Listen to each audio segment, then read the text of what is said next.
The force with which two lives come together. Sometimes for good, sometimes for evil.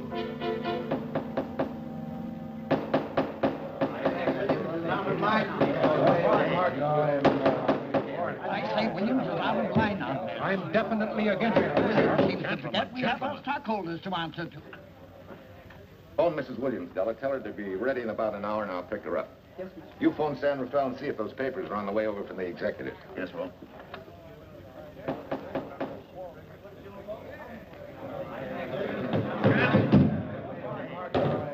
Well, Mr. Darcy, what's the score? 9-0? I'm afraid it is, Walt. If you think you can persuade them to change their minds, go right ahead. Gentlemen, I never interfere in stock issues, dividends, or anything else in your department. I must run my department with no interference. Either I know why and when I need more factory space, or you need another boy. And that's all right with me, too. Because I can take these plants and pick my own spot in the motor production field. You won't have to worry so much about dividends. There won't be many. Hold on. I'm sure none of us want to lose Walt. Or our dividends. Why do you say we take another vote? Now, all in favor of buying the 3 new factories signify by saying aye. Aye. Aye. Aye? Aye. Aye. Aye. Aye. An unanimous vote. Congratulations, Walt. Congratulate the board. They're the winners. Williams, if these factories are so valuable that other companies would jump at the chance to get them, how do you know that you can buy them at the price you quoted us? How do I know? I bought them this morning.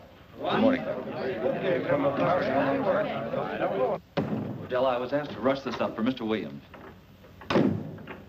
Get my wife, Della? Your maid said she'd gone to the dentist. I gave her the message. Oh, fine. Oh, this just came. Thank you. What about those papers? They're here. Burke's checking them now. Good.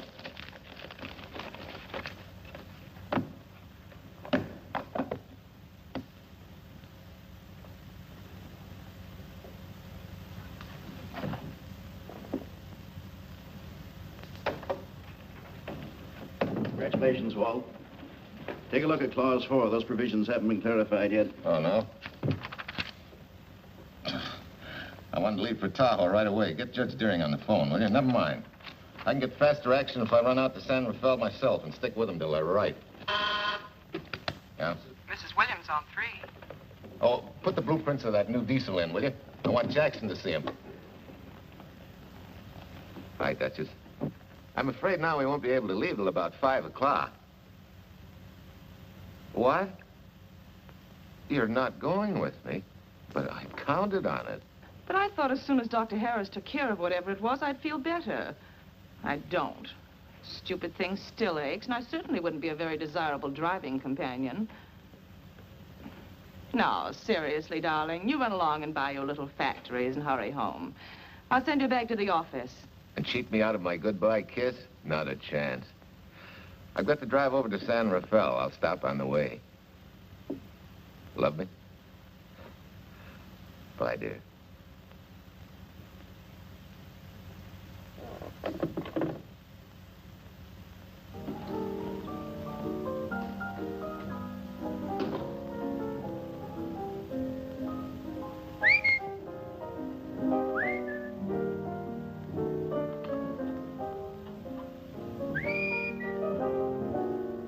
How do you expect me to whistle through a toothache?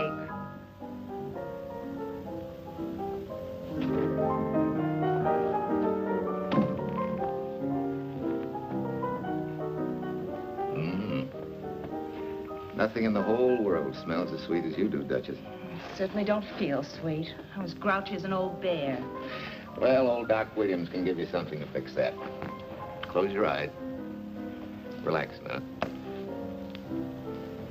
Take a look at that and see if you don't feel better. Oh, Walt. Oh, darling, it's beautiful.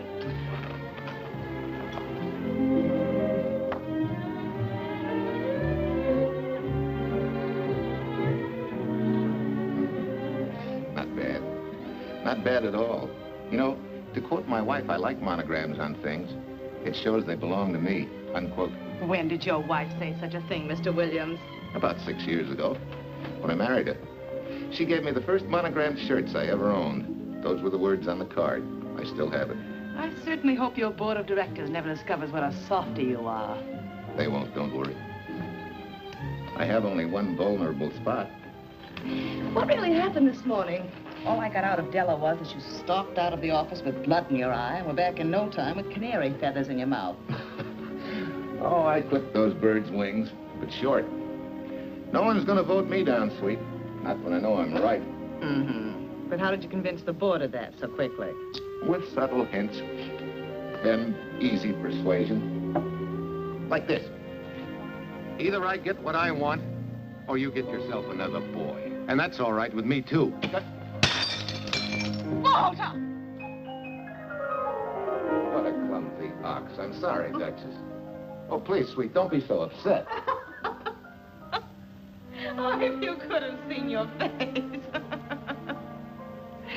Oh, don't bother, dear. Sulin will take care of that. Not exactly a good prescription for nerves, huh? You know, you're wrong, Dr. Williams. The way I feel now, a good cat nap will probably make a new woman out of me. And if it's not going to make you too late... Yes? Well, I'm sure that by 5 o'clock I'll... Swell. I'll run over to San Rafael and get things ironed out and be back for you by 5. On the nose. Darling, wait. That's perfectly silly. I'll take a taxi cab and meet you in Sausalito. There's a drugstore on a corner opposite the square. I'll be there at 5 o'clock and we can go straight on up to Tahoe. That'll save you all that late afternoon traffic and all that time it'll take to come and pick me up. Smart woman, my wife. Thinks of everything. Where's your bag, honey?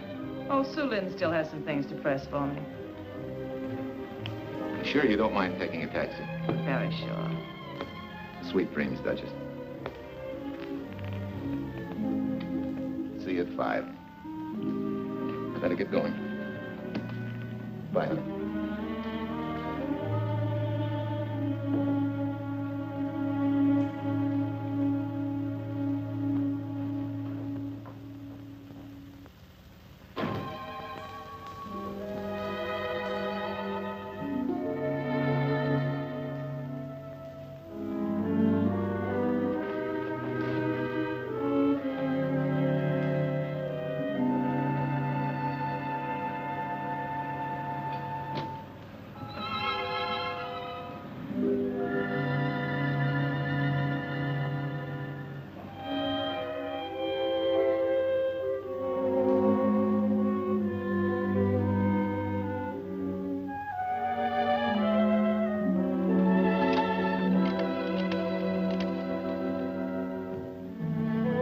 Long distance?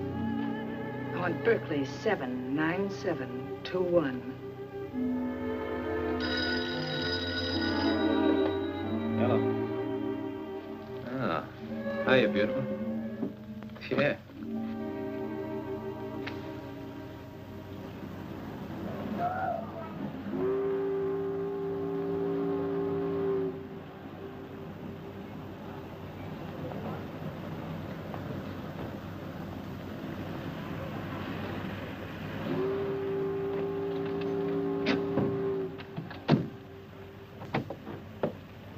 Here.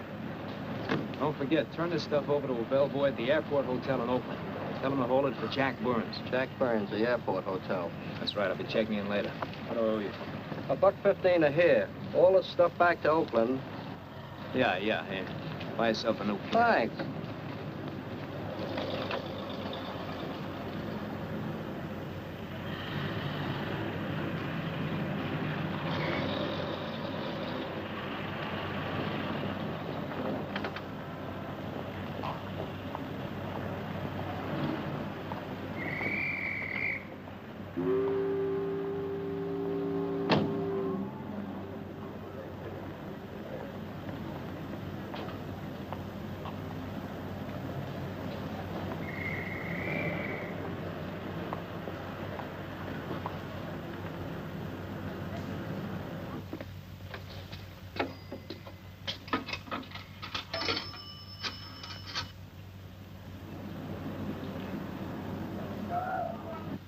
Hey, where's that new woman who was going to meet me? It's after 5 o'clock. Oh, gee, I was so sure you were going to be okay. Maybe you better get yourself another dentist, huh? Of course I understand, honey, of course. Just to prove it to you, I'm coming right on home. No, you really mustn't, darling. I'm going to be perfectly all right, really. And besides... Besides what? Well, I've done something you're not going to like. You remember Aunt Margaret back in Illinois? You mean the old gal in Evanston? I'm way ahead of you. How much? Well, it isn't money this time. It's another relative. Her favorite nephew, Jim Torrance. All of a sudden, right out of the blue, just after you left, he telephoned me from Berkeley. Okay, Judge, I'll see him when I get back. Well, you don't understand, dear. You're going to see him right away. I'm what? Well, all he seemed to want was to be able to get back to Illinois, so I... So you buy him a ticket. That's easy. Well, it isn't. I offered to, but he got huffy and said he didn't want any handouts, and... Well, without thinking, I told him we'd pick him up and give him a lift as far as Denver. I won't say I'm getting exactly an even trade for you, but where do I find this guy? Well, he should be there right now. I told him to be on the lookout for a cream-colored roadster, just in case we failed to recognize one another after all these years. Oh, darling, you're such a lamb. You sure you forgive me? What do you think? Well, I better run along, or Cousin Jim might get nervous. Take it easy, sweet, and miss me, will you? I do already. Don't drive fast. And please take care of yourself. Softy. Goodbye.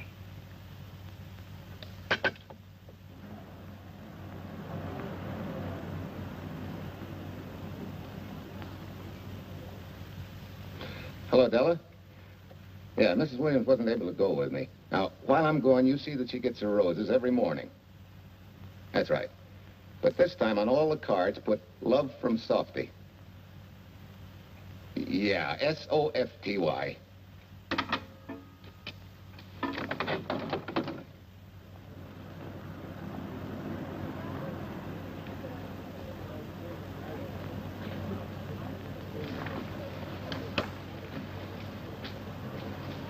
Hello. You must be Jim Torrance.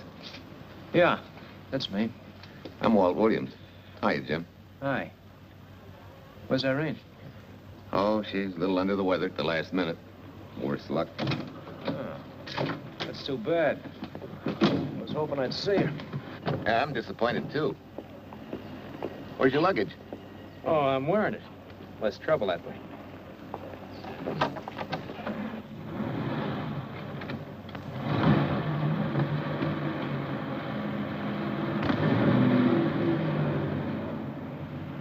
Irene tells me you're heading for Illinois. Yeah. Going been a little rough, huh?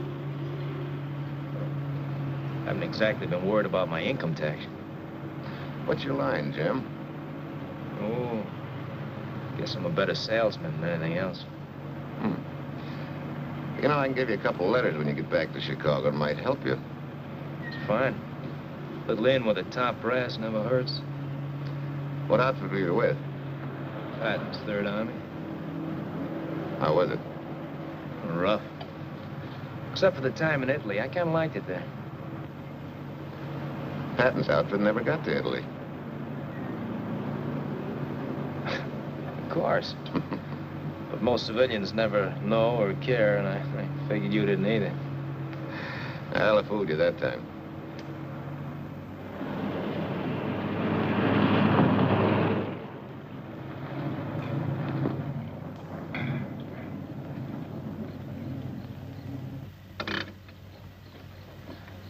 Our last chance to chow for a while. How about it? No, thanks. I grabbed a hamburger while I was waiting for you. I can still taste the harness.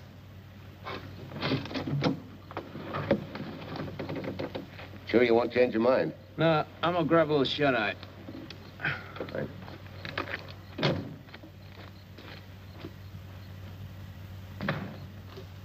Chicken sandwich and a Coke. One chicken sandwich. Chicken sandwich coming up.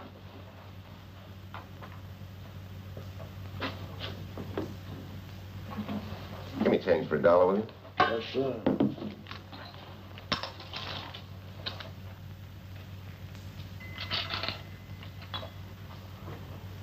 Thanks.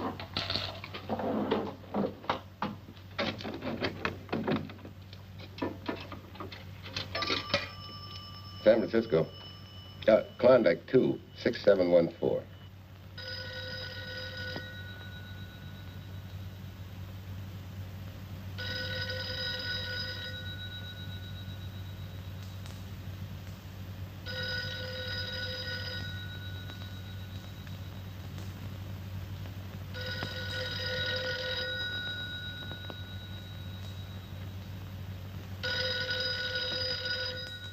Klondike 2, 6714 does not answer. Oh. Well, try Sutter 1, 2599, please. Bayview Apartments. Oh, yes, Mr. Williams. No, your maid isn't there tonight, sir. Well, she said Mrs. Williams was taking something to make her sleep and wasn't to be disturbed. But perhaps... No, don't disturb her. Just leave a message that I won't forget about a certain problem. Mm-hmm. I think I have it, sir. You want her to forget all about a certain problem. Softy, is that S-O-F-T-Y, sir? Softy is going to take care of it thoroughly. Is that all? Yes, that's all. She'll understand. Be sure she gets it the first thing in the morning. Right.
Oh, hi. It's been so long since I've been behind the wheel of anything but a Caterpillar or a Jeep. I had to find out what a real buggy feels like. Why don't you drive for a while? Oh, swell. Nothing would suit me better.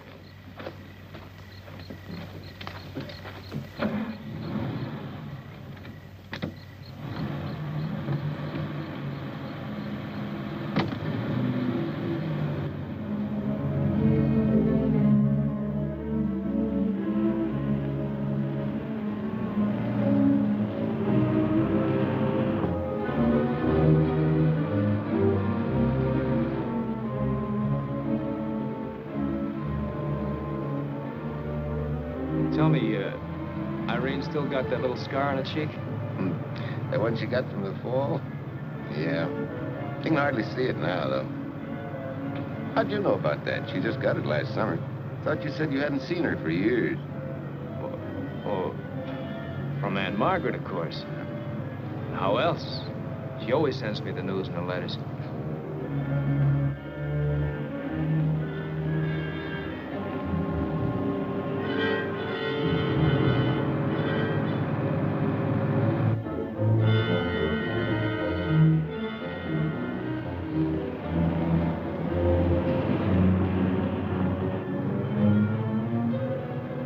Guess your Aunt Margaret will be pretty happy to see you.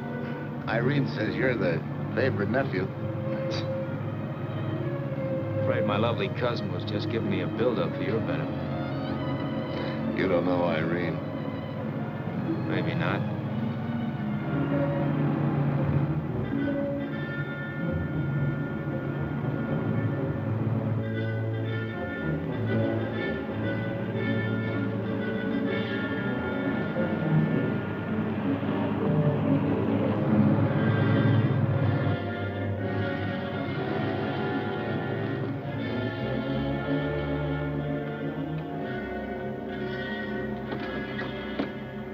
What's the matter? I think we got a flat.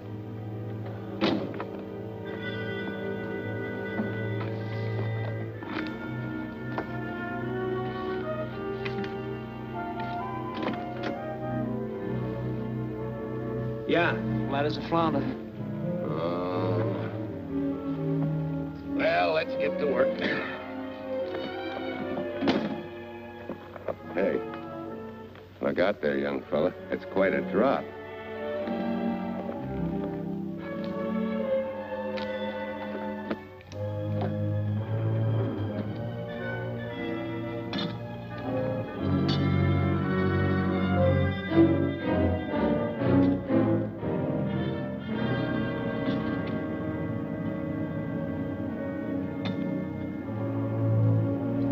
You got a flashlight?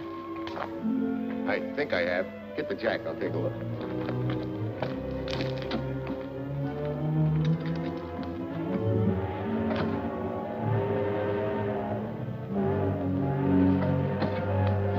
Did you find it?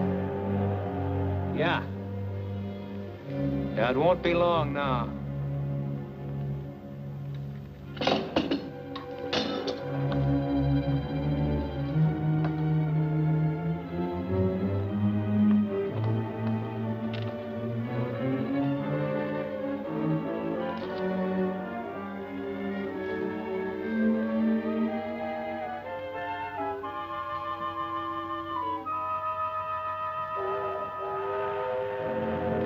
Come on, let's get going. Wait a minute. Did one of your cufflinks fall out? Huh? Oh, something dropped. I heard it fall right down there at your feet. Hmm. But he must have rolled under the car.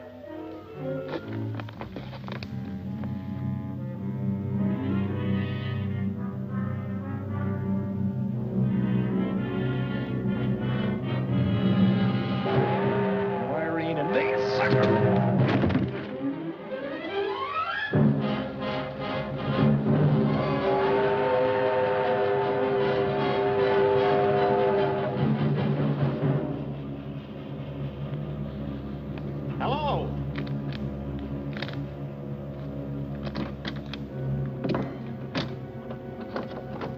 Need a hand? No, no.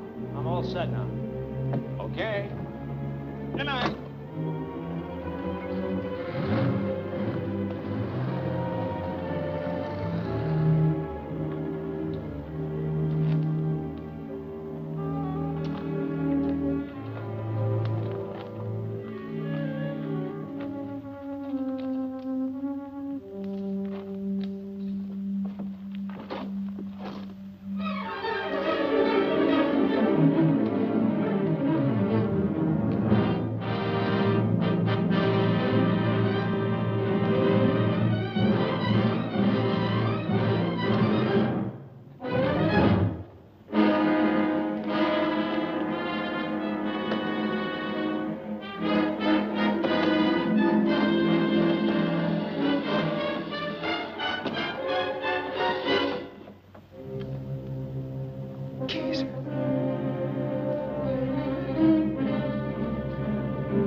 Now, in case my husband should be late and have to rush for his plane, this will be taken care of. Thank you.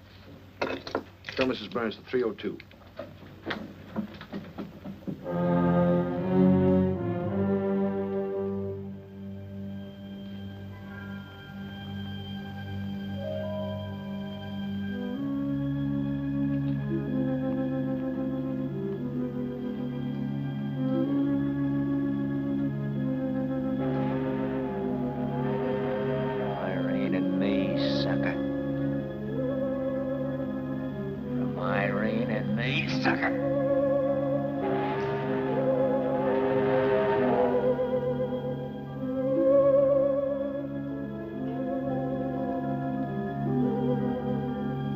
Take care of yourself. Softy. Softy.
Young lady, Excuse me.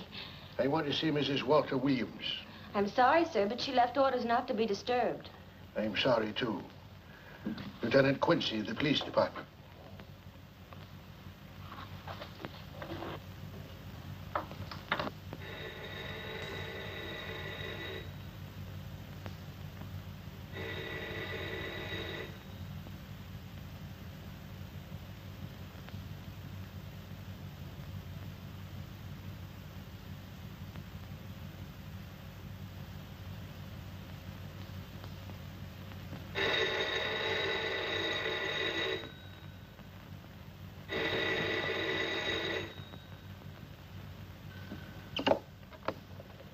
Hello?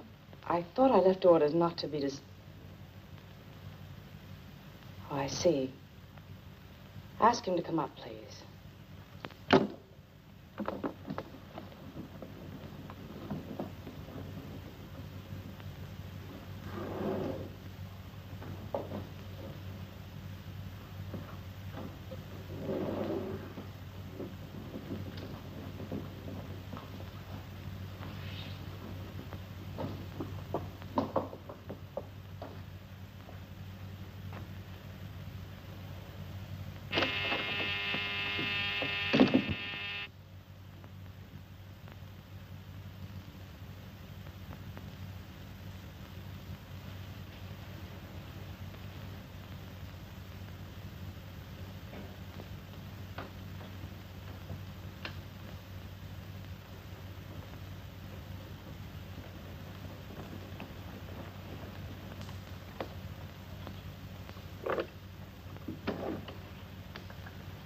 Yes? I'm Lieutenant Quincy with the police department.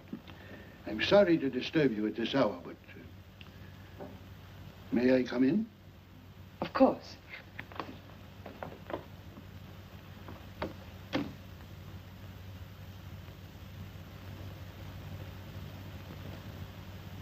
Well, Lieutenant? Did your husband go on a motor trip late this afternoon? Why, yes, he went to Denver on business. Why? Was he driving a packet roadster? Yes. Is anything wrong? I'm afraid there is. Won't you sit down? Has something happened to my husband? Yes, Mrs. Williams. He's dead, isn't he? Yes. Oh, Walt, I knew something like this would happen. I begged him time and again not to pick up hitchhikers. But it wasn't a hitchhiker, Mrs. Williams. It was just an accident. He ran into a truck, a gasoline truck. You mean there was fire? He must have been driving pretty fast. I don't think he felt anything after the crash.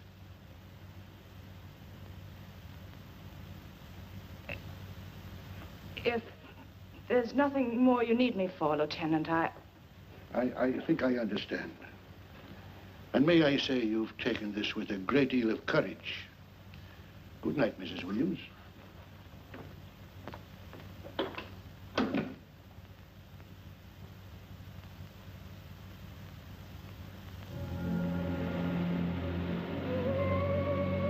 Take care of yourself. Softly. From Irene and me. Softly.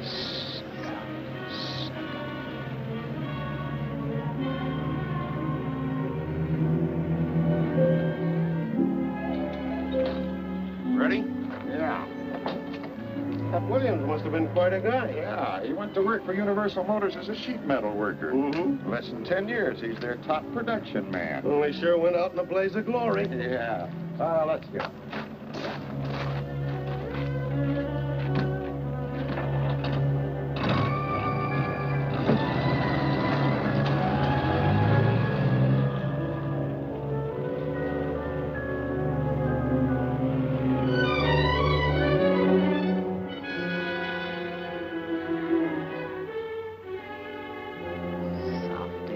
From Irene and me. Sucker. Sucker. Sucker.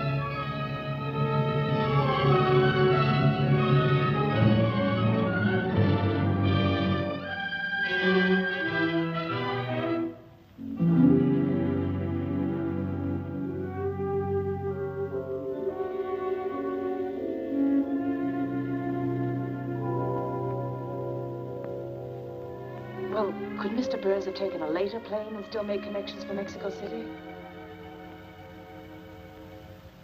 I see. Thank you. Yes? It is some telegrams for Tai. Just put them under the door, Sulin.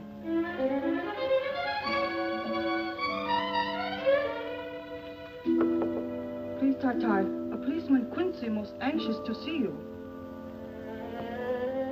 Ask him to wait, Sulin.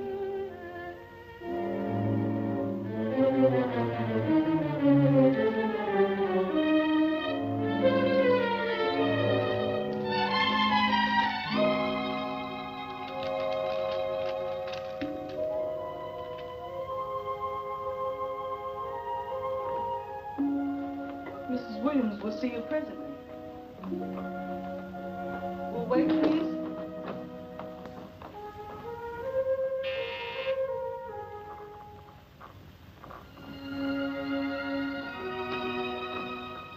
Flowers from Mrs. Walter Williams. Thank you.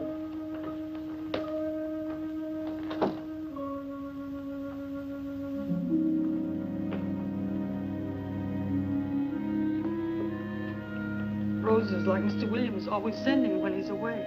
You seem to have been very fond of Mr. Williams. Sulin is honored to have served him 5 years, and he... I'm sorry to keep you waiting, Lieutenant. I wouldn't be disturbing you again if it wasn't necessary. And I would be keeping you but a moment. You're being very considerate. Won't you sit down?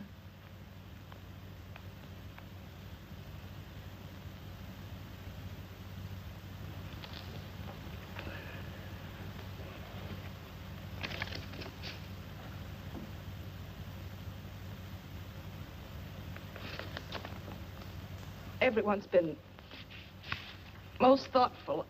And why shouldn't they be? Forgive me. I'm all right now.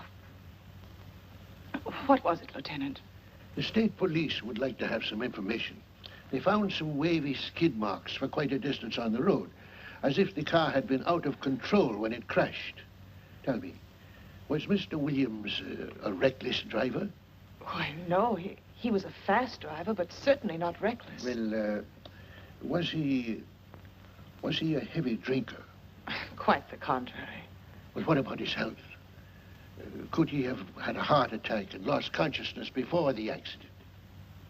Why, no. He was in perfect health, but he'd been working much too hard lately and was overtired.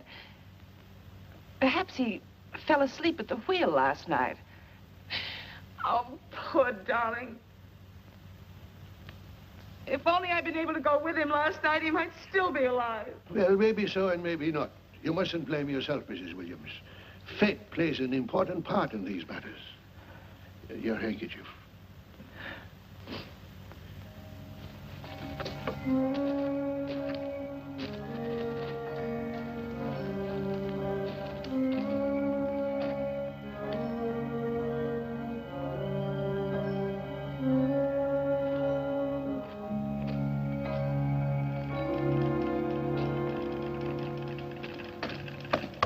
When's the next train to San Francisco? 10 a.m. tomorrow. You sure there isn't one sooner? No, I'm sorry.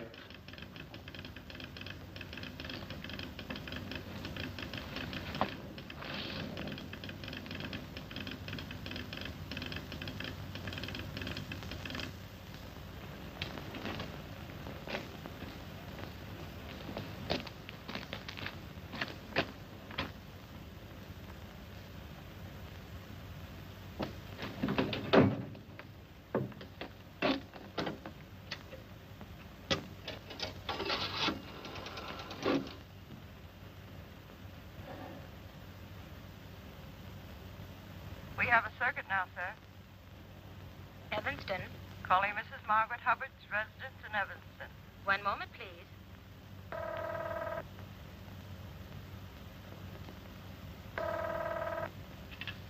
Hello? Mrs. Margaret Hubbard? Yes? Who's this? Long distance. I have a call from Mr. James Torrance. Who? Mr. James Torrance. He's her nephew, Jim Torrance. The call is for your nephew, Jim Torrance. I haven't any nephew, and I don't know any Jim Torrance. Sir, Mrs. Hubbard says she doesn't know.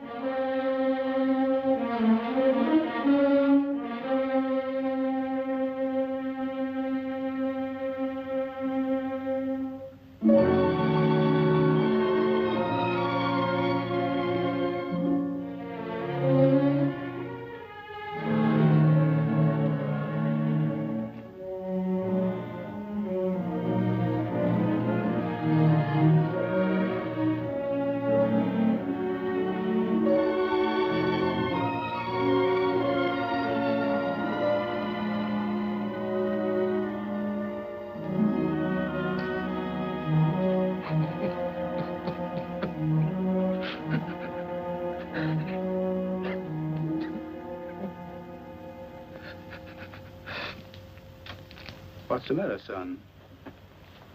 Looks like you need a doctor. Doctor? I can't leave the station, but old Doc Bender's just across the road there. Yeah. Doctor? Think you can make it?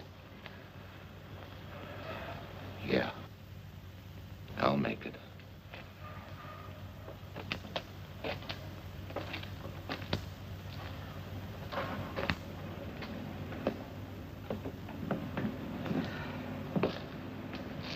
Now, take it easy, man.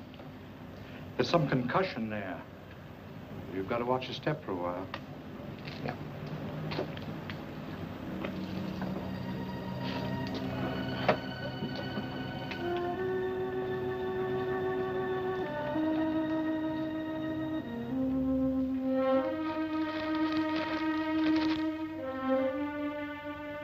Walter Williams' beautiful widow, who by her own request sat alone in the family alcove during the service.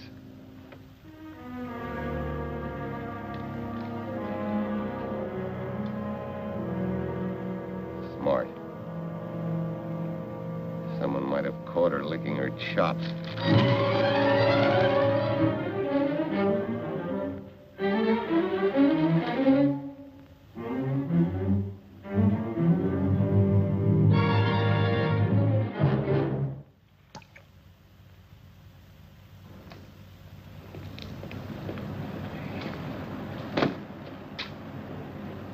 Hey, what's that? Walter Williams. Walter Hey, ain't that the guy that...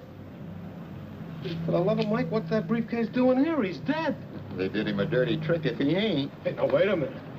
Don't touch it. We better turn it over to the police.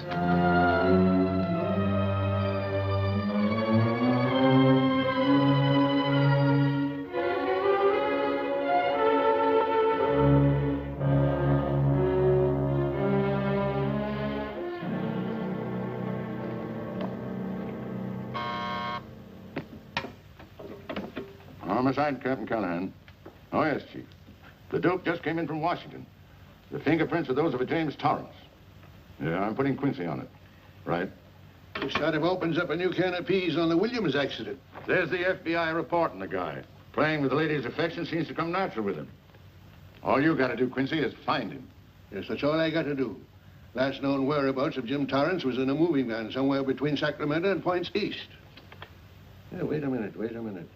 Last known address, care of his sister, Mrs. Joseph Rossetti. Irving Apartments, Berkeley. Well, what are you waiting for, Quincy? Let's go. Did Torrance leave any forwarding address? No, he said he was going to send it to me. Sorry to trouble you. Oh, Lieutenant, if you should happen to hear from him, will you let me know? There's an unpaid telephone bill and a bundle of laundry. Laundry? Let's have a look.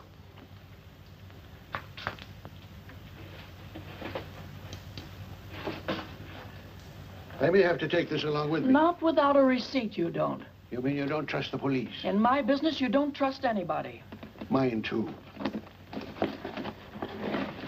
Holy St. Valentine's Day. Look, he had the same thing on his shirts, too.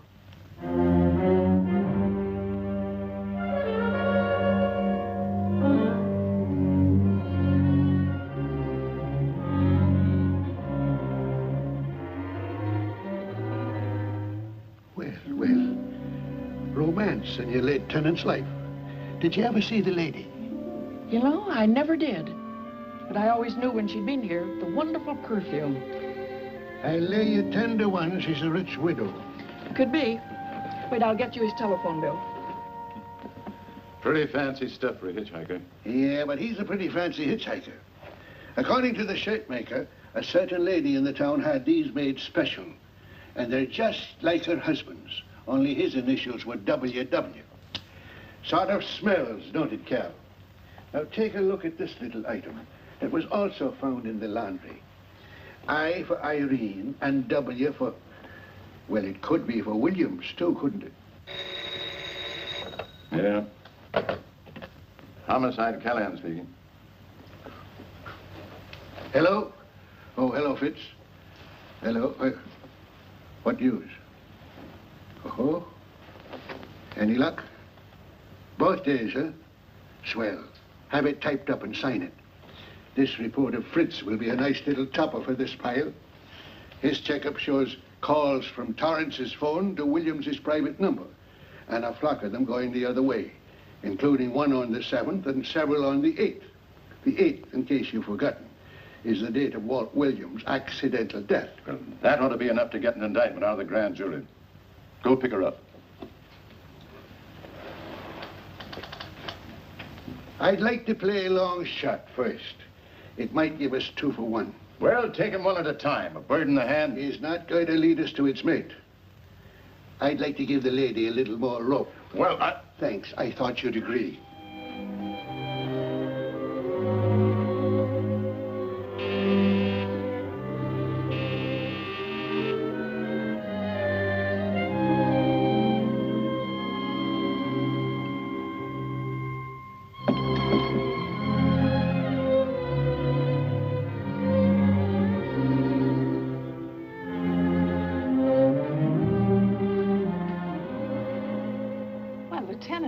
You just caught me. I'm glad. I have some rather startling news I thought you should know before it hits the headlines. Come in. Thank you.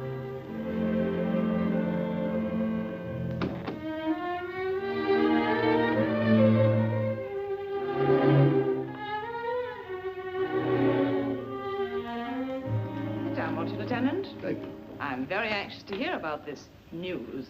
It seems that your first hunch, remember, that a hitchhiker was responsible for your husband's death? Well, Mrs. Williams, you may have been right. Why, I don't understand. Your husband's briefcase turned up in Kansas City yesterday in a moving van that had stopped at the scene of the accident that night. Apparently, the murderer made his getaway in it. That explains the wavy skid marks that made us suspect your husband was ill or unconscious at the time of the crash. Yes, I suppose it does. And by now, the man is probably out of the country and never will be found. Don't you worry, Mrs. Williams. There were fingerprints on that briefcase. And as soon as we get the FBI report from Washington, his identity will be known and his description sent out on police broadcast. Oh, we'll find him all right. But just now we're keeping things quiet so the murderer will feel safe until we are ready to close in on him. Yes, I can see the wisdom of that. Yes, I thought you would understand and cooperate. As soon as we know his name, it is possible that you might recognize it as someone with a motive. There's that possibility. You know I'll do everything I can to help. I'm sure of it. Now I'll run along. You'll hear from me. I'll let myself out. Don't bother. And don't worry. Good day.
$1.35.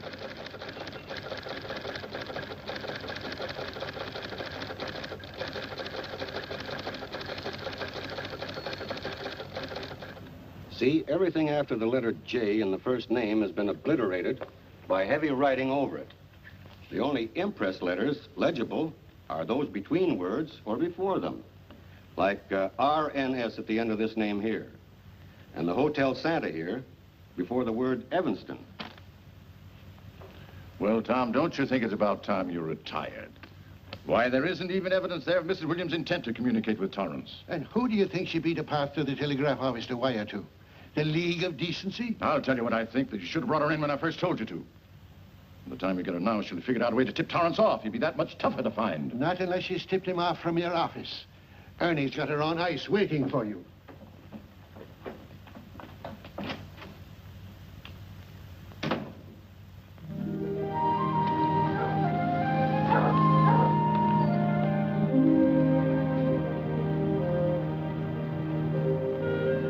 Pretty good, huh? Fastest growing little town in Idaho.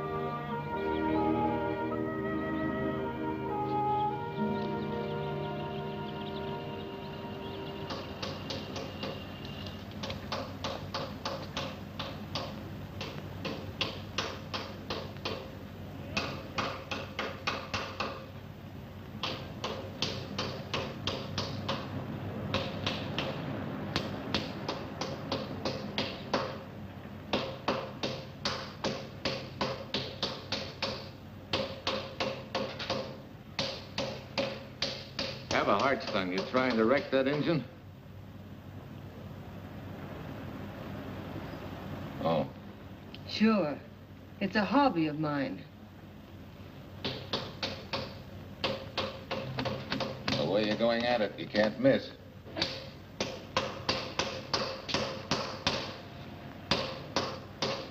Here.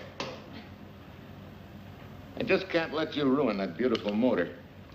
Start her up.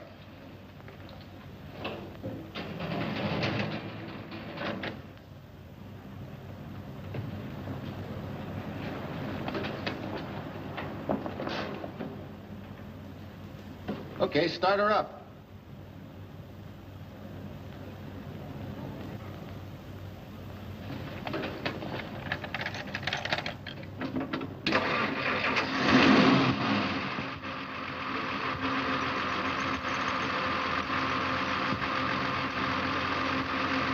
Shut her off.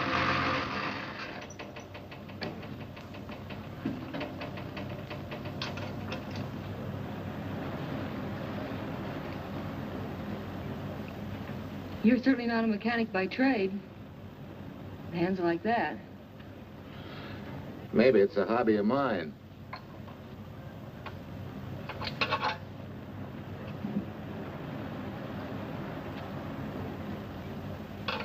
Gee, what happened to your head? Perhaps I was talking when I should have been listening. Okay? Okay by me. Thanks a lot, Hill. So long, Marcia. Bye. He's all right now. You better lay off till the boss gets back. I'm the boss. I guess the new cars are a little bit over my head. Now, with a jalopy, it's different. Aren't there any mechanics around here you can hire? No, they all went over to the new factory in Mansville. I guess they got better wages.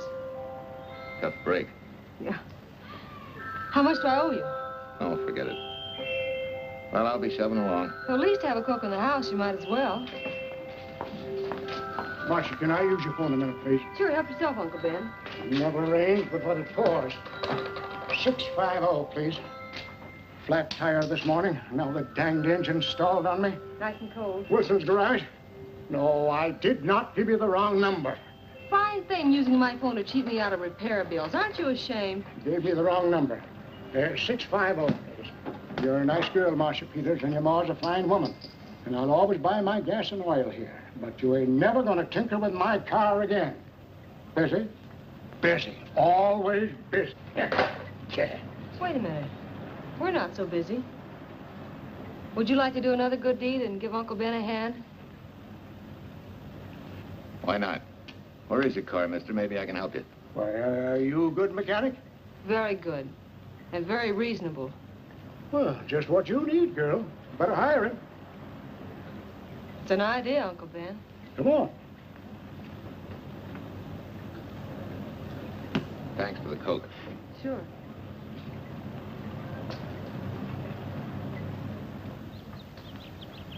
Well, I got Uncle Ben fixed up all right. Nothing but a sticky carburetor valve. Bye. I hope he paid you. What for? It only took a minute. You're certainly not money conscious, stranger. There. This is no kind of work for a girl. Well, somebody has to do it if I want to stay in business. And I want to. Must be some business that you're better suited for. Couldn't you lease this place to somebody? Sure. I did while my husband was overseas. But when he was killed in Okinawa, well, we'd made a lot of plans for the future here. And I had a hunch he'd like it if I took over and tried to make a go of it. Takes more than a hunch to do that. I got along famously. Business has been fine until lately when the help got short. Could be again. I had a good mechanic. Yeah. You sure need one, all right. Well, for Pete's sake, say yes or no. Do you want the job or don't you? You mean you'd hire me without knowing anything about me? You can repair automobiles. What else do I need to know? Except your name. Well? Why not? Sure. I'll try it for a while till you get someone permanent. The name's Bill Walker. Okay, Bill, it's a deal. And maybe if business gets real good, you'll want to stay. Oh, don't count on it. Where does this go, on the rack? Yeah.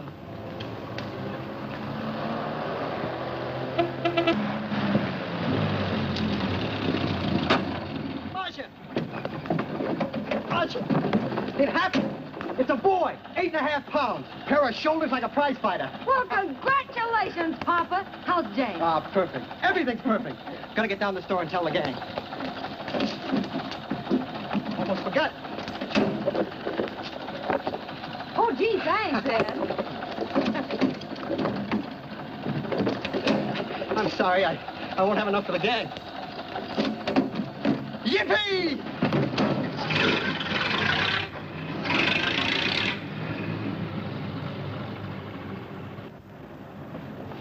Maybe you can use this token from the slightly delirious new father. Thanks. Say, we haven't settled the matter of wages yet. Maybe I can't pay your regular salary. Suppose we leave that open till you find out how much I'm worth to the business. Doesn't seem to be any business right now. Might be a good time for me to get rid of this beard and find a place to board. We live right next door. I'll go ask Mom. She'll know of a place. Sort of a peaceful house. I noticed it this morning. Oh, gosh, I forgot. She's down helping Mrs. Wellesley with her canning. Mom finds homes for everything from stray cats... To stray mechanics? Well, you're not a stray anymore. I'll go phone.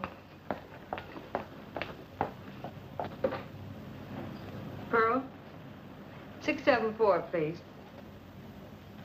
Hello, Miss Westler. May I speak to Mother? Hi, Mom. I've got some good news for you. I hired a man for the station. Yeah. No. Nobody we know. He's from out of town. Needs to place a board. You got a good one up your sleeve? Okay. Says she has to meet you first to come home for supper. Huh? And you like apple or cherry pie? Cherry. Cherry it is, Mom. See you later. Oh, now I gotta get rid of this. Hey, where's the nearest barber shop? The one and only, just up 2 blocks. Tell Judd you're working for me. When you get back, we'll close up and go home. Thanks.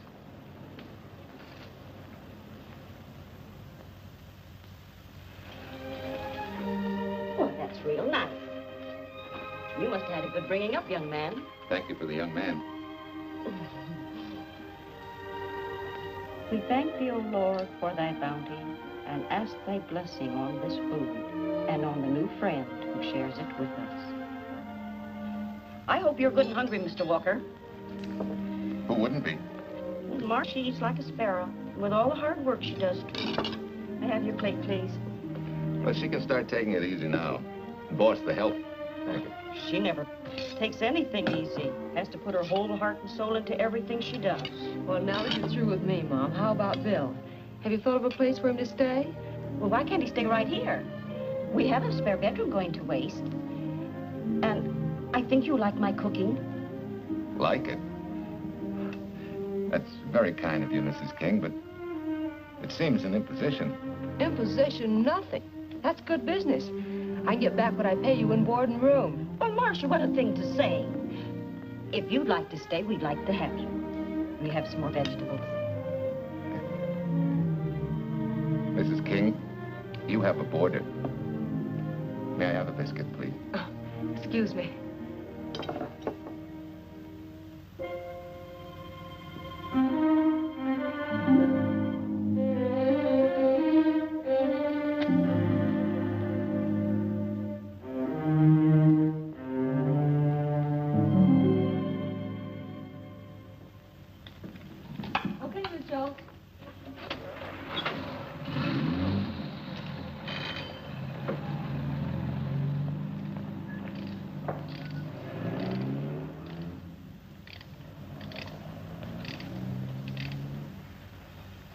It's wonderful the way tools seem to come alive in your hands.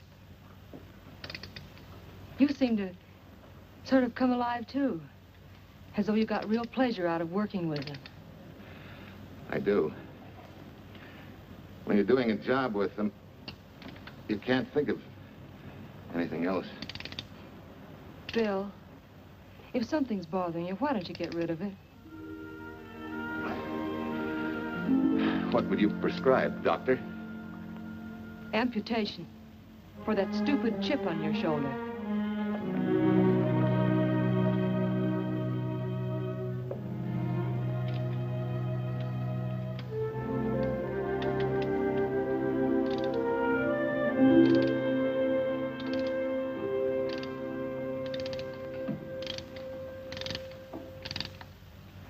What you need is a ring job. Save yourself some money. Gee, Bill, with the baby and everything, I just can't afford it now. Oh, we'll take care of that. Hey, boss. How's Ed's credit? Good enough for a ring job? Well, sure, if I can hold Junior as collateral. Oh, not a chance, fella. Never mind her. I'll do it on my own time. Oh, thanks, Bill. Maybe we'll see you tonight, huh?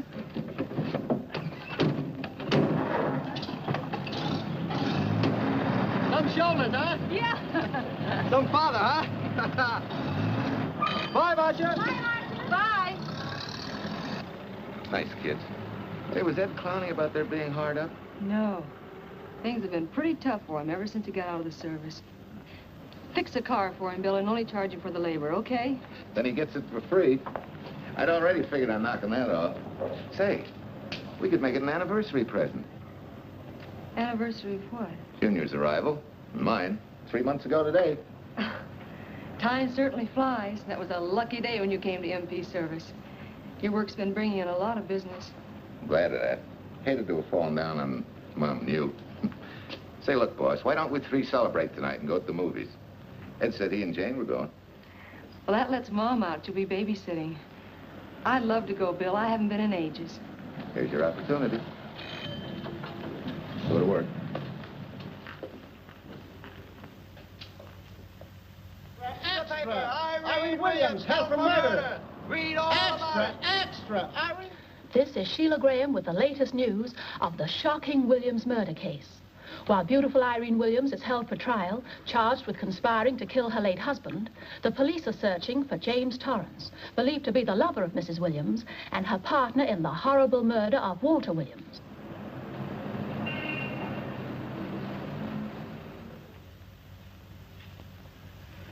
If I'm handling your case, my dear Mrs. Williams, I want 1/3 of everything you get. You're out of your mind. You don't realize what I'll get as Walt's widow. Perhaps you don't realize the spot you're in. Torrance's fingerprints were found not only on your husband's briefcase, But, in a manner of speaking, on your reputation as well. There's a detective named Quincy, a very smart cookie. He isn't exactly for you.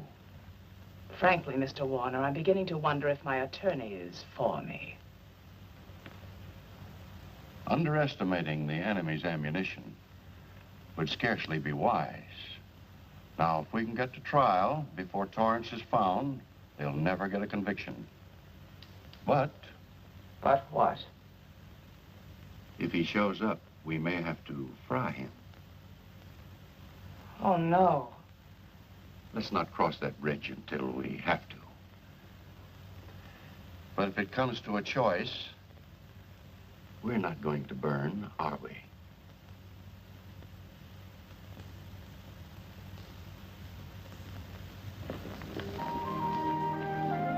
Aren't you the chatterbox this afternoon?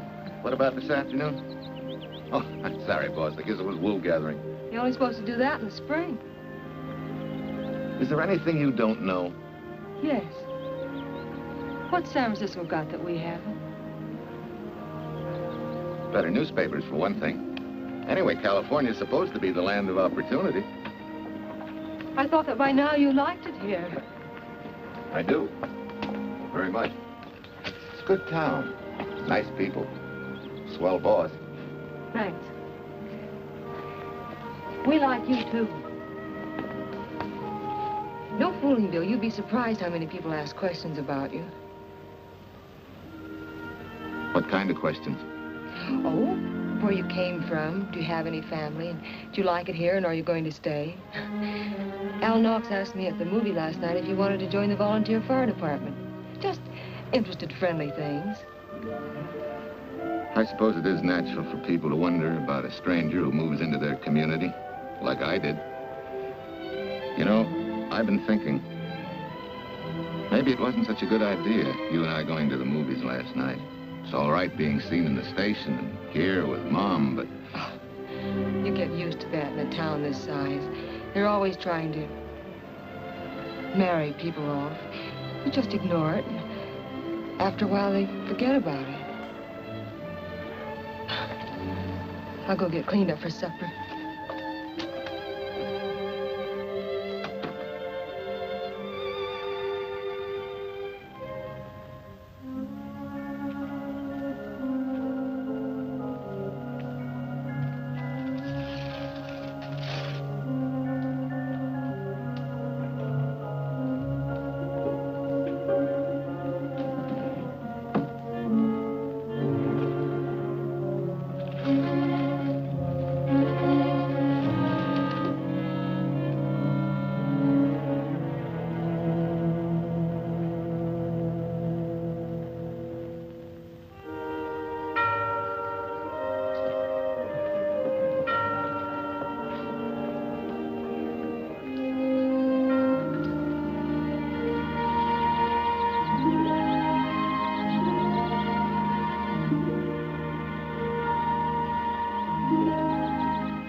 You know, I hate to tell you how many years this Sunday takes me back. Did you always fall asleep during the sermon? I wasn't asleep, Mrs. Peters. I merely closed my eyes to concentrate. Oh, so that's what you call it. I had to nudge you to stop you from nodding. Quiet. You're disturbing my reminiscent mood. Even smells the same. Could be the same bees buzzing in the same clover.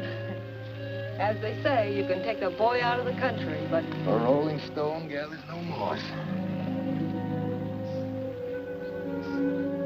It has to stop rolling sometime, doesn't it, Bill? Sometime, maybe.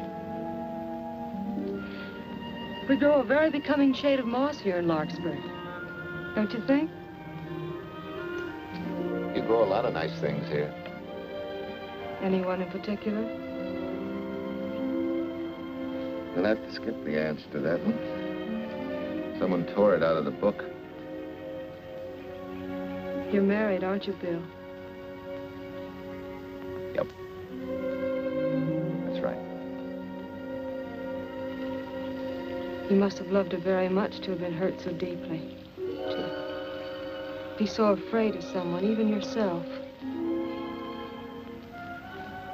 Maybe it's better that way. Then no one gets hurt. Bitterness and hatred hurt everyone. Can't you see, Bill? They're like a wall that shuts out all the sunshine from a garden and lets everything wither.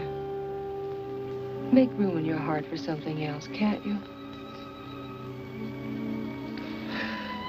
I guess this is my day for sermons.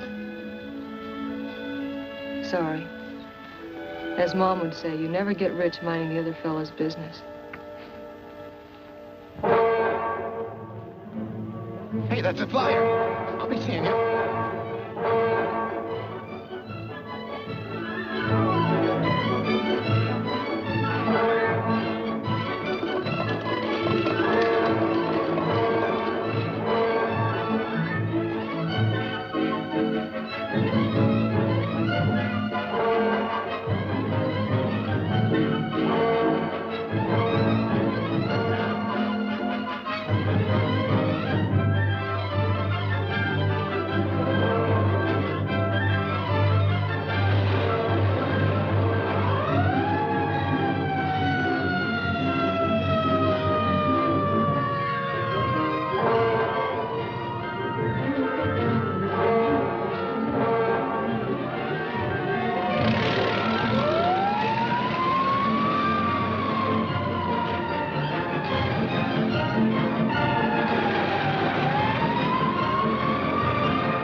Anybody home? In here, Bill.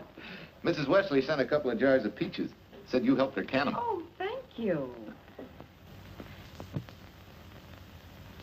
When I delivered the doc's car, he insisted that I have a bite with him. Where's the boss? Took a book back to the library for me. Huh? What a day. Hey, what's the idea? Are you darning my socks? Well, I thought a drawer full of holy ones isn't doing you much good. I found it when I put fresh papers in your bureau yesterday. You have a heap of things that need mending, haven't you, son? Does Marcia know? Do you think I'd tell her? This is your problem, Bill. Because I found out about it doesn't give me the right to tell anyone else, not even Marcia. When you trust folks, you trust them, and you give them a chance to work out things the way that seems right to them. How can one little woman be so big? Don't forget, it's a lot easier to be tolerant and understanding at 50 than it is at 25. Yeah, Ma. I'm going next door for a while. Grandma Thompson's ill.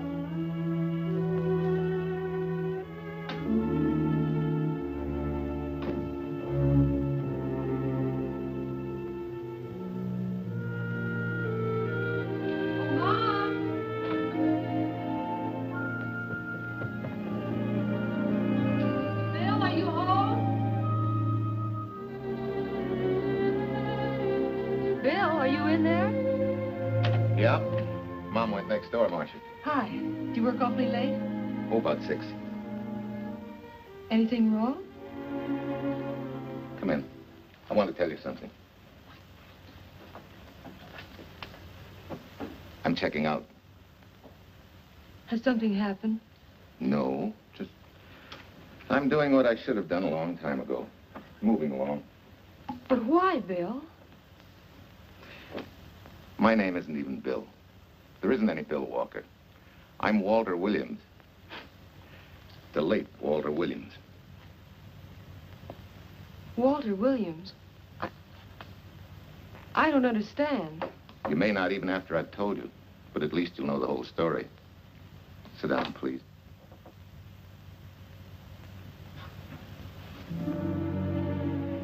Finally, Larkspur. And you. From there on, you know. I'm glad you're going back to make things right. Going back? Wild horses couldn't drag me back. What are you going to do about your wife? Nothing. You're going to let her go to trial for murder? Oh, no, Bill. Why not? She tried to kill me, she and her cousin. But they didn't. Who says they didn't? Let them try and prove it. No matter what your wife did, she can't be tried for something that didn't happen. Oh, Bill, can't you see? You bet I can see. She deserves everything she's getting. Sorry part of it is they'll never convict her. No, Bill. The sorry part is you're not big enough to take a hard jolt to your pride and to your ego. Sure. It hurts to be tricked and cheated by someone you loved and believed in. But that doesn't give you the right to take justice into your own hands, to trample on the hearts of others and walk out on life. A barren, frustrated boyhood. A marriage to a woman who accepted my love, yet despised me so thoroughly she resorted to murder. I'll never think of our moments together without nausea. I feel stripped bare, degraded. Because you've closed your mind and heart to everything else. Even me.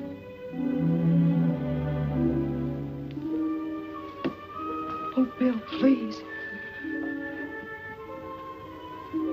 Don't destroy the one chance we have for happiness. We haven't got a chance. Doing the right thing never works out. I know. In this world, you turn the other cheek and you get hit with a lug wrench. Forget me, boss. Try and forgive me.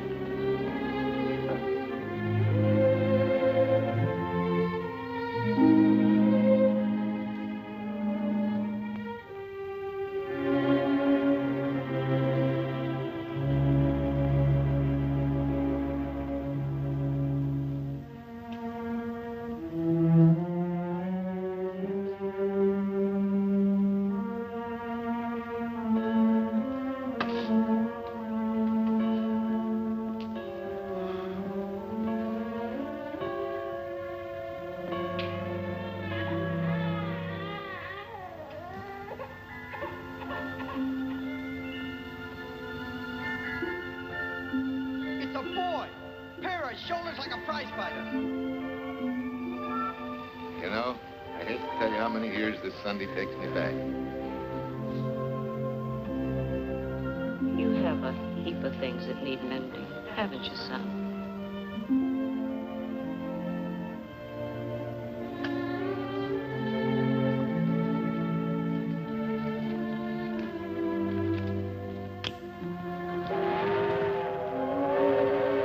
Take care of yourself. Soft. Sorry. Soft. You're not big enough to take a hard jolt to your pride and to your ego. Sure. It hurts to be tricked and cheated by someone you loved and believed in. But that doesn't give you the right to take justice into your own hands. Trample on the hearts of others and walk out on life. Oh, Bill, please. Don't destroy the one chance we have for happiness.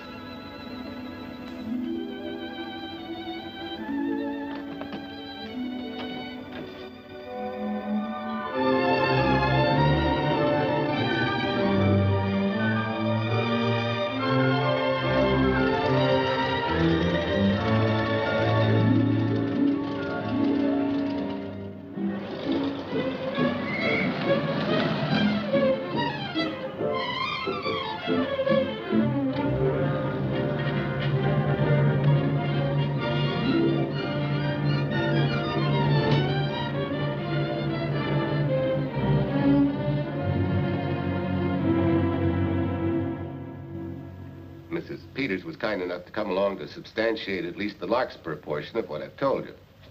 Very thoughtful of you, Mrs. Peters. Mr. Williams, when you read in the newspaper that the hitchhiker who attacked you had been, well, a close friend of your wife's for some time, it must have been a great shock to you. I didn't come here to discuss my emotional reactions, Lieutenant. If you need me for anything further, Captain, my office will know where to reach me. Let's go, Marshal. Just a minute, Mr. Williams. We'll need your signed statement for the grand jury when we ask for your wife's release. It won't take long to be typed. Yeah? All right.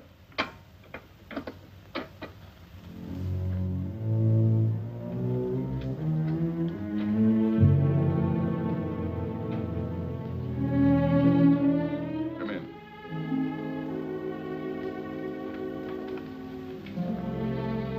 Sit down.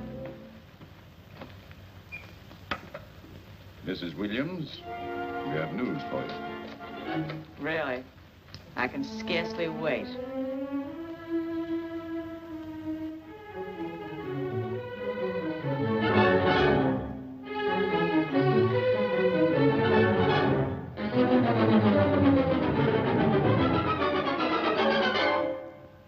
It seems it was Torrance who was in the car when it crashed. Jim? Dead?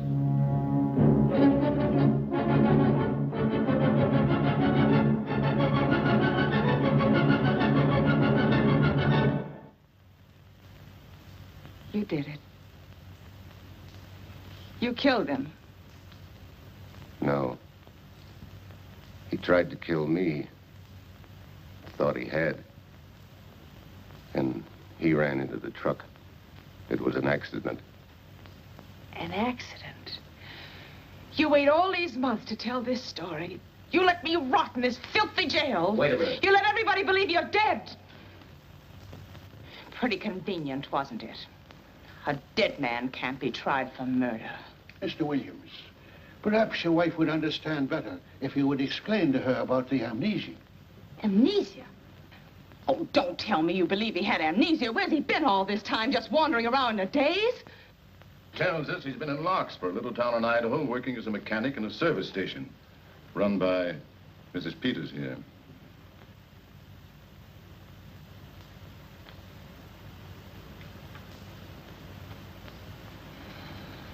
I understand perfectly.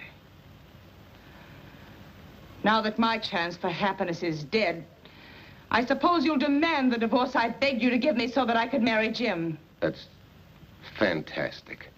Yes, isn't it? After you telling us that the man you picked up was a perfect stranger. Well, that's not true. The time and place for meeting Jim had all been arranged. I must advise you, there's a law that a wife can't testify against her husband. There's a law against murder, too, but that didn't stop him, and nothing's going to stop me until I'm through. It's all right with me, Captain. Go on. Talk your head off.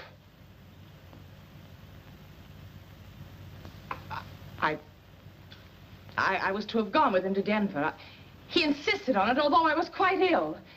Several hours before we were to leave, he came home. There was a violent scene. He threatened to kill me unless I agreed to give up Jim. And I wish he had.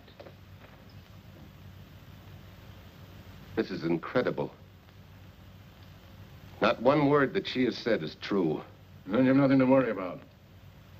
Mrs. Williams, was there a witness to the threats you mentioned? No. Unless the maid overheard. She was in the apartment. In fact, she picked up the pieces of the vase that he threw at me. Where's she now? I don't know. She left me suddenly after all this began. Please, could the questions wait? I feel rather ill. Will you have Mrs. Williams ready for the grand jury at 10 o'clock tomorrow morning? That's all.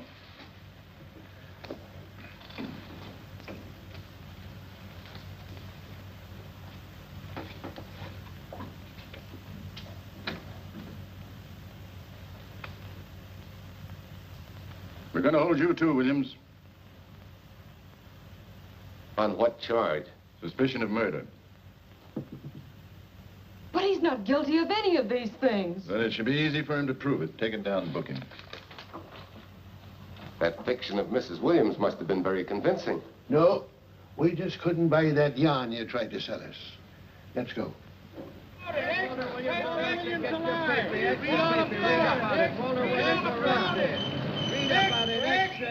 What's three? White, Reed, and murder charge. Extra, get your paper. Walter Williams charged with murdering White's mother. Extra, get your paper.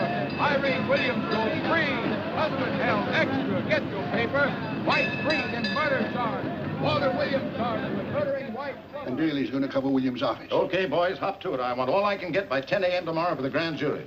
Okay, Chief. Oh, Tom, don't miss a bit. Dig up everything you can on Williams and the Peters dame. You sort of believed Irene Williams' story, didn't you, Ben? She made better sense than he did. Well, sure, she's a better liar than he is. Don't forget, I went all through her grieving widowhood with her. She's a bad customer. Well, that's for the grand jury to decide, and Williams insisted on letting her talk. So it's his funeral. Funeral, all right. Especially with that yarn he told. But murder's out of character for him. There's a few pieces missing somewhere. There might be in Idaho, if it's not too much out of character for you to get going. You're going to miss me, Cal, when I retire next year. Maybe I'll join Private Eye and solve your cases for you.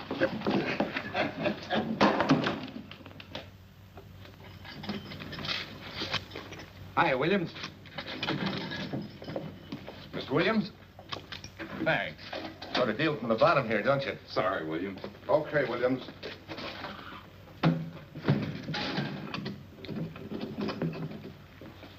Well, not very good news, judging from your faces. Well, Walt, the grand jury returned indictment against you. Mrs. Williams was released. I see.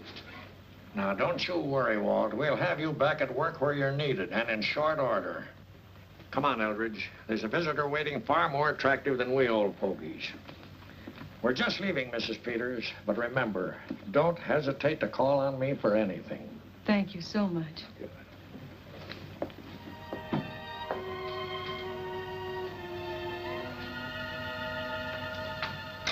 Hi, boss. Bill, what have I done to you? If it weren't for me, you wouldn't be here. If it weren't for you, I wouldn't be. I came back here because I wanted to believe in the things you do. I still do, no matter what happened. Will you do something for me? Go back home, where I know you'll be taken care of. Not a chance. You'll have to think up a better reason than that to get rid of me. I'm a big girl now. I've just been to Larkspur, Williams, where I found these newspaper clippings. Of course, some of them are 3 months old, but you seem to treasure them, so I brought them along. So? I don't think they exactly substantiate your claim of amnesia. As if you were interested in substantiating any claim of mine. Now, let's get one thing straight. Most people, when they get in a jam, think the police are only interested in the prosecution. Our job is to get the facts, the truth. And the truth never hurt anyone but the fellow that lied. Unless he was a beautiful woman. Oh, quit kidding yourself, Williams. You made the boner. I had no more to do with Torrance's death than you did. And out of the whole population of Northern California, you just happened to pick up a hitchhiker who happened to be your wife's boyfriend. Ah, have a heart, Williams. I suppose you'll tell the truth when you take the stand, but you better have some mighty conclusive proof if you expect the jury to believe it. Wait, Lieutenant. Bill, we all know you're not guilty, but we're going to need help to prove it, and need it badly. Lieutenant Quincy can't take sides, but if we're right, he has to be on ours. And I have a hunch he wants to be. Why don't you tell him the whole story? All of it. Please. I'd like to. Quincy, very much. Guess I should have told the whole truth in the first place. But I wanted to clean this mess up with as little scandal as possible.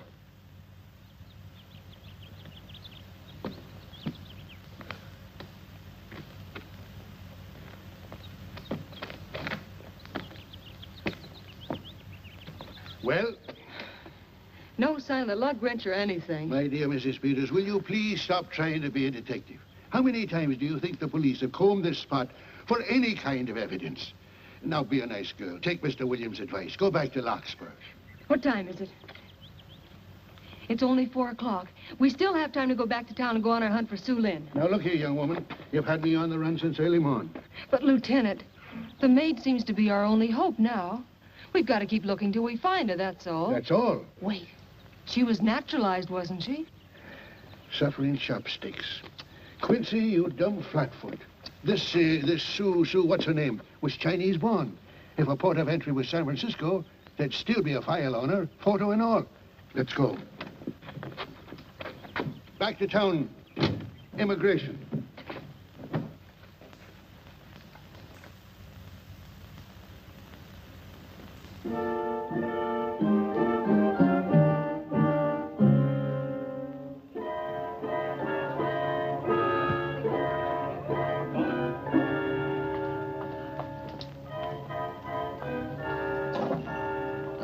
counsel has given us the right lead.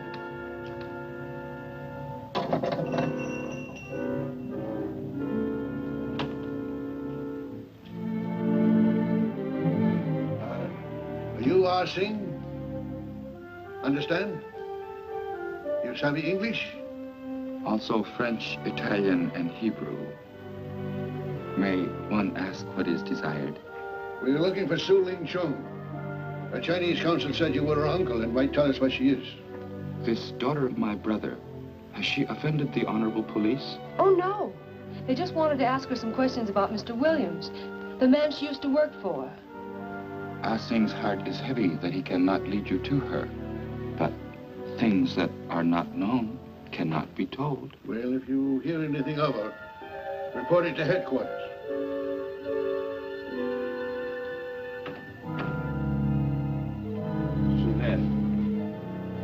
Untruth is not good for soul, and not wisdom when told to policemen. Better for the soul to be kind than to be wise. Sulin must keep silence to help in this matter.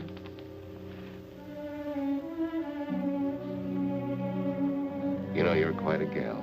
In case I haven't told you lately. You're just too easily pleased, that's all. There must be a way out. Why can't we find it? Oh, buck up, boys. Tomorrow's another day. Yesterday you go to trial. Oh, Bill, I'm afraid. And the state intends to prove, beyond any reasonable doubt, that the defendant, Walter Williams, did, with malice aforethought, kill the deceased James Torrance, whom he knew to be his wife's lover.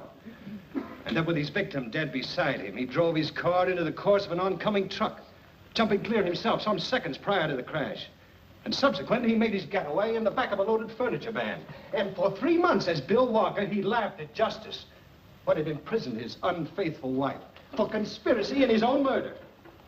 But then he decided that being dead cramped his style. He thought he could eat his cake and have it too. So he returned, most anxious to explain his long absence and to right the dreadful mistake that had imprisoned his wife for 3 months. Ladies and gentlemen, it was a cold-blooded, premeditated murder and must be punished to the fullest extent of the law. Call the first witness, please. Captain Callahan, did Walter Williams tell you what suddenly cured his amnesia after 3 months? No, he did not. But he did tell you the man that struck the blow which caused the amnesia was a total stranger, a hitchhiker he had picked up.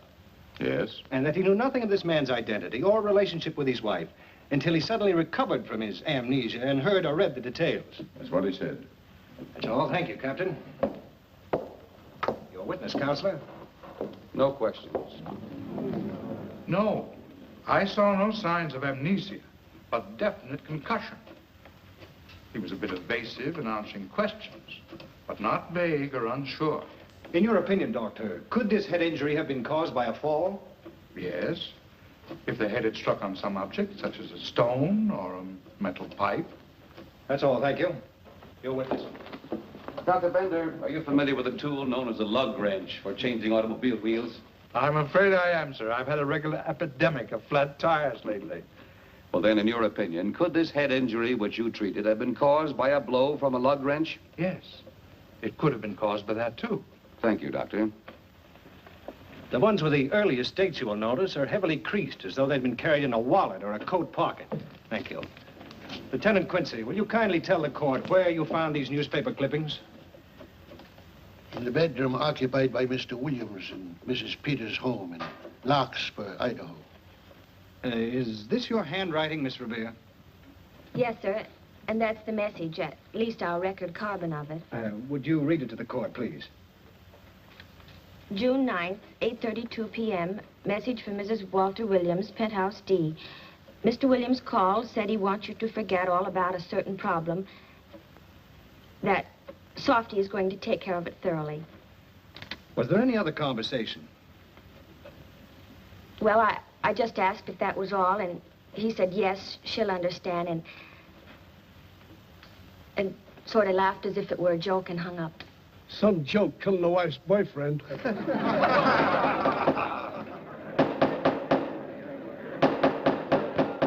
is the state versus Walter Williams. All the rounds so far have gone to the prosecution, And it was a grim-faced Williams who was returned to his cell this afternoon. What the score will be after he takes the stand is anybody's guess, but he's going to need some lucky punches to get a decision. And though Torrance struck with intent to kill, after telling you this is from Irene and me, sucker, you still telephoned Illinois to find out if there was a cousin Jim. You are hard to convince, aren't you, Mr. Williams? Is it so incredible that a man should fight against believing such a thing about his wife? Oh, that is very touching. From a husband who planned a trip on which he intended to destroy his wife and did kill her lover. That's a lie. Your Honor, I object to the conclusions drawn by the prosecutor and move that it be stricken from the records. But, Your Honor, there is a corpus delicti, remember? Who was your wife's lover. Objection sustained. There's also her own story, which in front of witnesses you insisted she tell. And then we have your own two different stories from your own lips.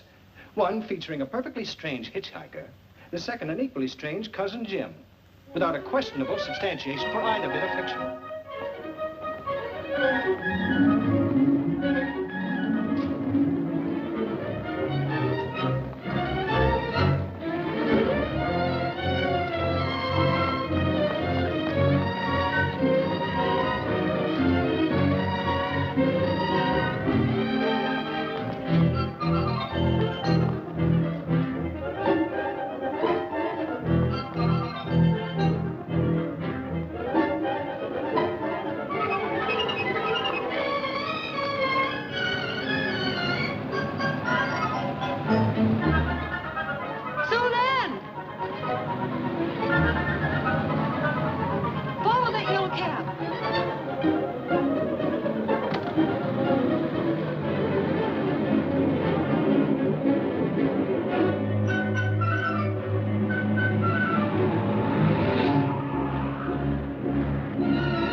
Remember me, don't you? I was here with Lieutenant Quincy from the police department.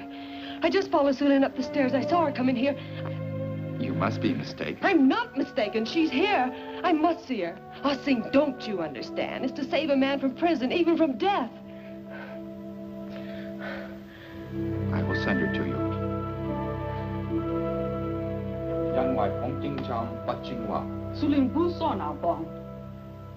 Oh, Sulin, we've been looking for you all these weeks. Mr. Williams needs your help so desperately. I cannot help. You must forget that you found Sulin. Forget it? But you're his only witness. You're the only one that can help. Not as a witness. Only with silence can I repay his great kindness to me and my family in China. Why? For I heard other things. That most unhappy day. From Mrs. Williams' bedroom, his voice very loud and angry. A flower vase broken to pieces. He can explain all that. They do not believe what he's already told.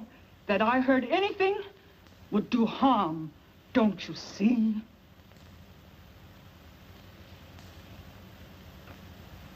Yes.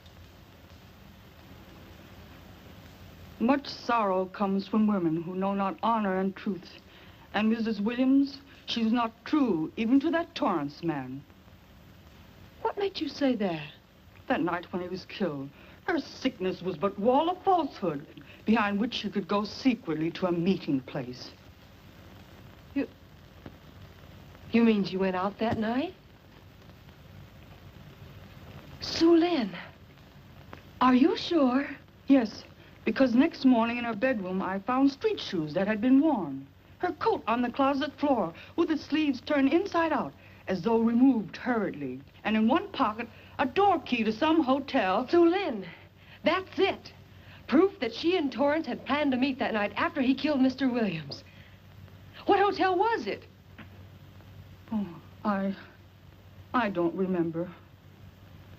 The key. What did you do with it? Returned to coat pocket. Come on.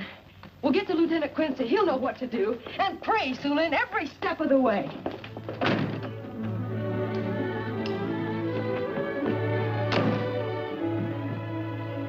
Now hold everything.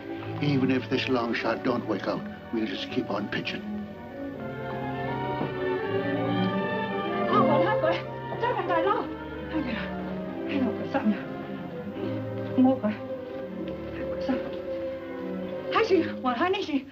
Here it is, yes.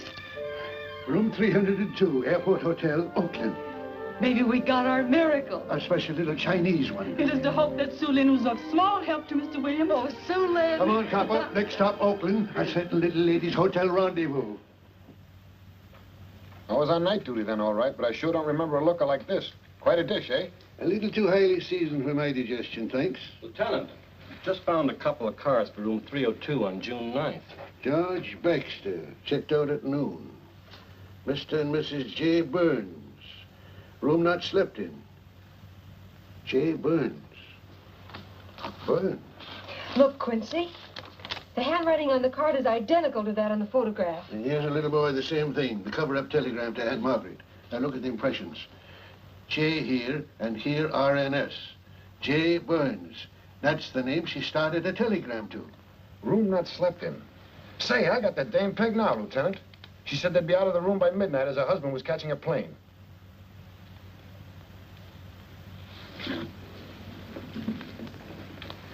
But Quincy... Reservation for Sam Andrews. Yes, sir. This ties it all up, doesn't it? Yeah, like a greased pig. What do you mean? We've got the evidence now, the proof. Of what? Sue Lynn's theory that Irene was playing the field?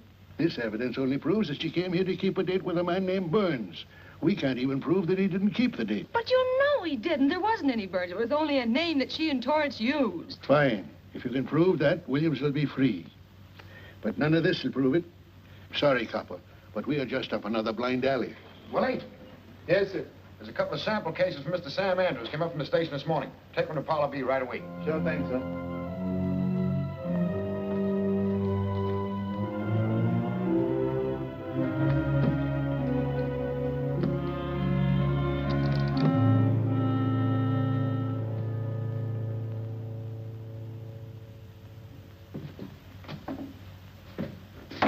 Be seated. Case of the state versus Walter Williams. Proceed, Mr. Aldridge. Your Honor, we will call Mrs. Irene Williams. Take the stand, Mrs. Williams.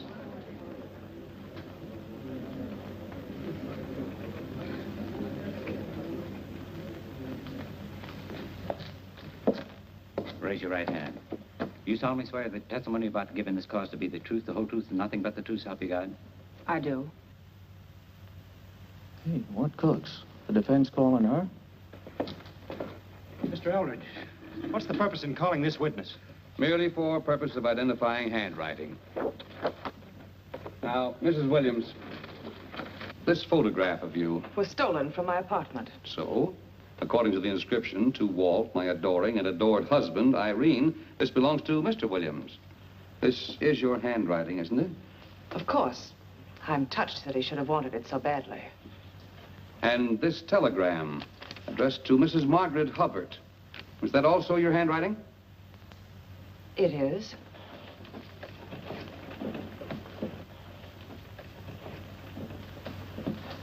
Now, Mrs. Burns, I mean Mrs. Williams, this photograph is inscribed to Jim, my adoring and adored Irene. Did you write this, too? I see no point in all this. Merely answer counsel's questions. Did you write it? I did. And these letters addressed to Mr. James Torrance, did you write them? Yes.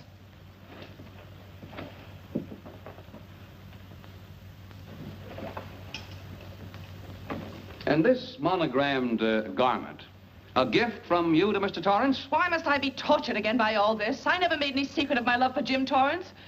That's why he's dead. Your love for Jim Torrance. Yet on the very night he was killed, you had a rendezvous with a man named Burns, didn't you?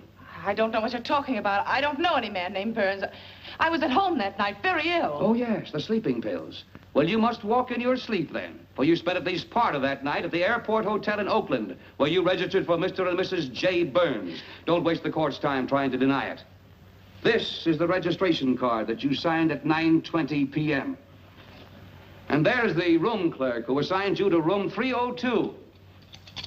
And this, Mrs. Williams, is the key to room 302, which you very carelessly left in the pocket of a coat which was found in your closet yesterday. All right, I was there. Now you're satisfied. Not quite. This J. Burns, Mrs. Williams, was his first name Jack? Yes.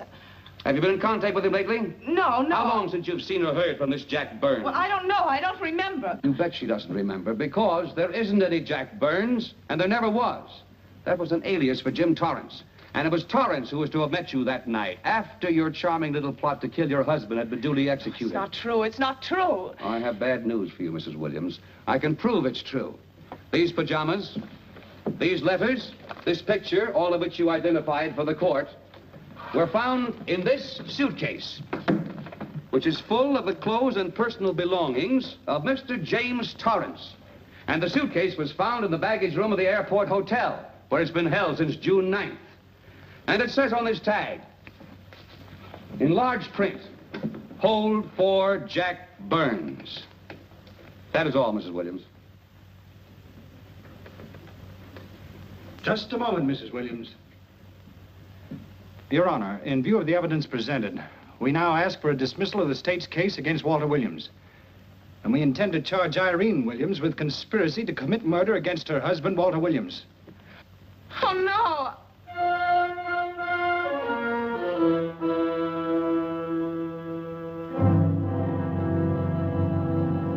The case against Walter Williams dismissed. Court adjourned until 2 o'clock. Well, that's that, Walt. Congratulations, Mr. Williams. I haven't the words for it, Quincy, but we could never have made it without you. Ah, sure you could. You know, son, right always wins if you give it a little push. Especially when you get a copper like this one to do the pushing. Well, I'll be seeing you. You know, it'll seem kind of strange being able to eat and sleep without someone getting in your hair all the time. Oh, fine, Walt. We're looking forward to having your hand on the wheel again. The Denver plants are waiting for you to open them. You think you can make it in the morning? How about it, Counselor? You bet you can. Oh, good. Well, I'll be running along. Well, you think you like Denver? It's okay by me, boss. Yes, impact. The force with which two lives can come together. Sometimes for evil, sometimes for good.